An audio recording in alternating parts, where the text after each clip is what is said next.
በስመ አብ ወወልድ ወመንፈስ ቅዱስ አሐዱ አምላክ አሜን። በስመ አብ ወወልድ ወመንፈስ ቅዱስ አሐዱ አምላክ አሜን።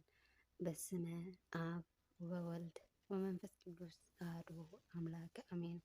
ሰላም ሰላም ስትራለል እግዚአብሔር ከመይ ትውሉ ከመይ ተምስዩ ኣነ ኣምላኽ ይመስገን ሰላም ከንታነ ሰላም ዘለኹ ሰላም ክትኮን ደሞ በዓልቲ ሙሉ ተስፋ እየ ለማዓይን ተኻነ ካልኣይ ክፋል ክልተ ሰበይቲ ንሓደ ሰብኣይ ይፈቅድ ዶ ትብል ካልኣይ ክፋል ሒዘልኩም መፅለኹ ሓቢርኩም ንክትፅንሑ ትሕትና የለዎ።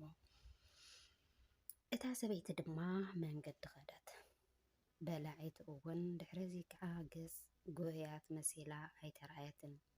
ሃና እግዚአብሔር ምስ ነገረቶ ኩሉ ገዲፋቶ ሓዚና ኣይነበረን። ምክንያቱ ብእምነት እያ ትጸሎታ ጌራቶ ከምቲ ተኣምኖ ሰብ ሽግርካ ኣካፊልካዮ ቅልል ዝብለካ ሃና ከዓ ካብ እግዚአብሔር መፍትሒ ከም ትረክብ ፈሊጣ ንኣምላኽ ብእምነት ጸሎት ብብኽያት ዝተዓጀበ ኣቕሪባ እግዚአብሔር ከዓ ሰሚዕዋ። ክሳብ እታ ብዘይ መውላዳ ተባጭወላ ዝነበረት ብፅይታ እትገርም ኣዝያ ተረጋጊያ። ካብ ሃና ንመሃሮ ንሕና ሓደ ሽግር ዝፈትሕ እግዚአብሔር ምዃኑ ካልኣይ ንኣምላኽ ምስ ነገርናዮ ከም ዝፈትሐልና ሽግርና ኣሚንና ኩሉ ናብኡ ክንገድፎ ከም ዘለና ብዛዕባ ሽግርና እናሓሰብና ክንጭነቕ የብልናን። ምክንያቱ እምነት ምጉዳል እዩ። ንእግዚአብሔር እትነግረካ ምጭናቅ 19 ንፅባሒቱ ኣንጊኦም ተንሲኦም ድማ ኣብ ቅድሚ እግዚአብሔር ሰገዱ። ተመልሶም ከዓ ናብ ቤቶም ኣብ ራማ ኣተዉ።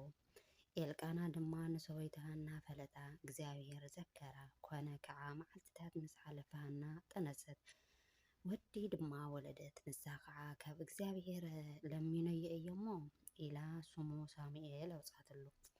ሰለስተ ዓይነት እምነት ኣሎ። ቀዳማይ ሙሉእ እምነት ዝበሃል ኣሎ። ካልኣይ ነገስት ምዕራፍ 2:14 ኤልሳዕ ካብ መምህሩ ኤልያስ ምስ ተፈለየ ተመሊሱ ናብ ዓዲ ንክምለስ እቲ ናይ ዮርዳኖስ ቃላይ ክሰግሮ ኣይከኣለን። ብሙሉእ እምነቱ ካባይ በቲ ኤልያስ ክዓርግ ከሎ ዝሓደገሉ ባርናስ ብስም ኣምላኽ ኤልያስ ኢሉ ትባሕሪ ጨዲዱ ተሳጊሩ። ከምቲ ዘጸአት ምዕራፍ 14:14 እስራኤላውያን ብሙሴ በትሪ ሃሪሞም ብባሕሪ ሜዳ ገይሩ ዘሻገሮም። ብስም ቅዱሳን መላእክቲ ተኣሚንካ ንኣምላኽ ምጽዋዕ እግዚአብሔር ስለ ዝፍቅሮም ብስም ንቅዱሳኑ እንተጸዊዕና ይሰምዐና እዩ። ዕብራውያን ምዕራፍ 10:36 ፍቃድ እግዚአብሔር እናፈጸምኩም እቲ ዝሃበኩም ተስፋ ምርካብኩም ኣይተርፈኩምን እዩሞ ትዕግስቲ የድልየኩም ኣሎ። ዝለመናዮ እግዚአብሔር ከም ዝገብረና ክንኣምን ኣለና። ናይ ግዜ ጉዳይ እምበር ፈጣሪየይ ኣይረስዕን እየ ይኣምኖ እየ ክንብል ኣለና። ኣፍ ኣናብስት ዓፀወ ኣምላኽ እቲ ናይቲ ዘጨንቀና ዘሎ ነገር ክንዓፅዎ ኣይከብደናን እዩ። እናተጨነቅኩ ውስቕ ክብል ፍቅሩ ኣይክእሎን እየ ክንብል ኣለና። ንኣምላኽ ኣሚኑ ዝሓለፈ የለን። ደቂ ስለዝኾነ እግዚአብሔር መሰል ውልድነት ይውና እዩ። ስለዚ ናብ ኣቦና ኩሉ ግዜ ክንጽልይ ክንጥቀመሉ ኣለና። እውን ግን ክንሰርት ቃል እግዚአብሔር ክንሰምዕ ይግበአና። ዮሃንስ ምዕራፍ 1:12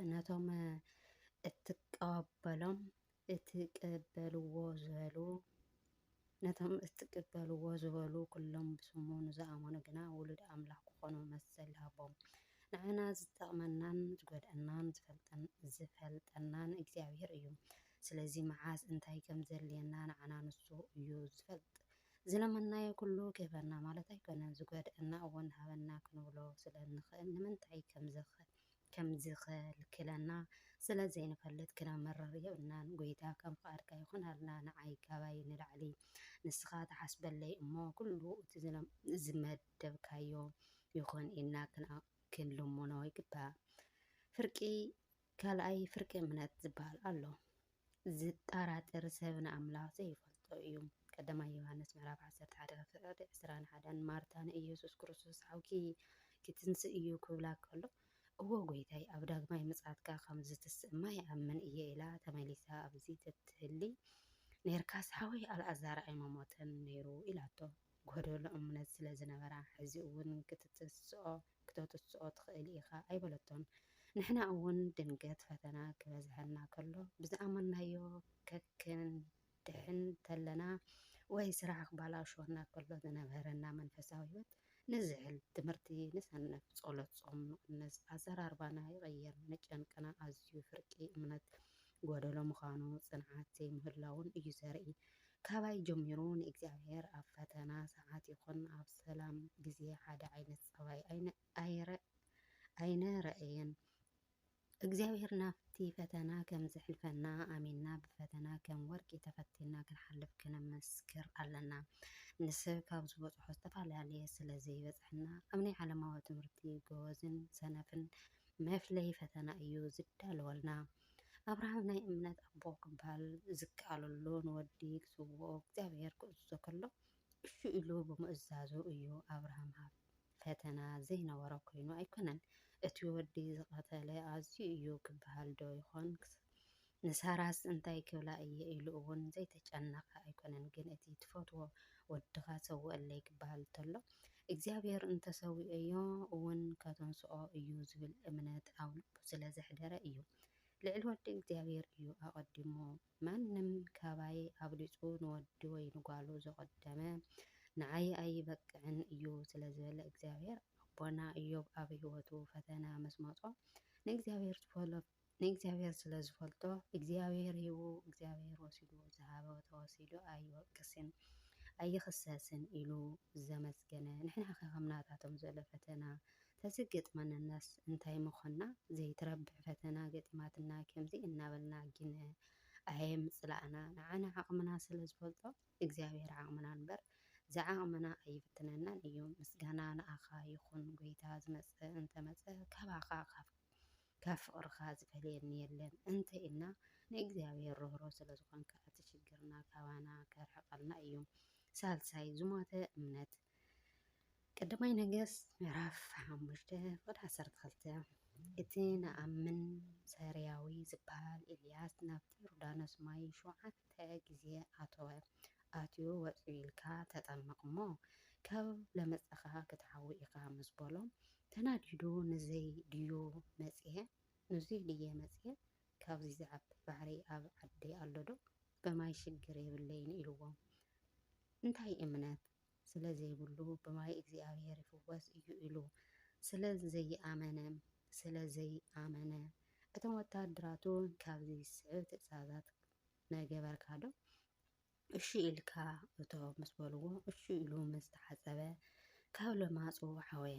ብማይ ጸሎት ዝሓዊ ምዃኑ ዘይኣምን እምነቶም ዝሞተ እዩ። ከይተምሃሩ ከመይ ኢሎም ክፈልጥዎ ከይፈለጥክዎ ከመይ ኢሎም ከኣምንዎ ቃል እግዚአብሔር ተማሂርካ ዝልወጥ ዘይመስሎም ሰባት እምነቶም ዝሞተ እዩ። ኣሜን። ወስብሐት ለእግዚአብሔር ወለወላዲቱ ድንግል ወለመስቀሉ ክቡር።